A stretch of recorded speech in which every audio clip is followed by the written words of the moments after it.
பயங்கர டேஞ்சரானவங்கங்க.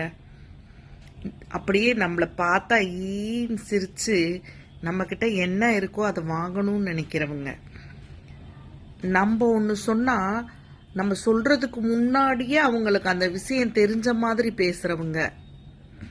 இவங்கெல்லாம் யாருன்னு கேட்குறீங்களா?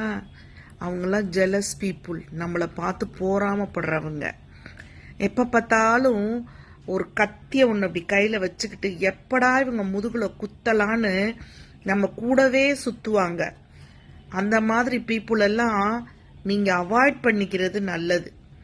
அது உங்களுக்கு தெரியாது, ஆனால் ஒரு சமயத்தில் அவங்களையே மீறி அவங்க கேரக்டரை நம்ம முன்னாடி காமிச்சிருவாங்க. அந்த சந்தர்ப்பம் உங்களுக்கு கிடைச்சிருச்சுன்னா you are a very good lucky people. அந்த சந்தர்ப்பம் கிடைச்ச உடனே அவங்கள அப்படியே கழட்டி விட்டுட்டு அடுத்த வேலையை பார்த்துட்டு போயிட்டே இருக்க. அந்த சந்தர்ப்பம் கிடைக்கிற வரைக்கும் கூட காத்துட்டு இருக்காதீங்க. உங்களுக்கே தெரியும், நம்ம உள் மனசு ஆள் மனசு சொல்லும் இவங்க இப்படியாப்பட்டவங்க அப்படின்னு. அந்த மாதிரி போராம பிடிச்சவங்கள நம்ம கூட வச்சுக்கிறதே தப்பு.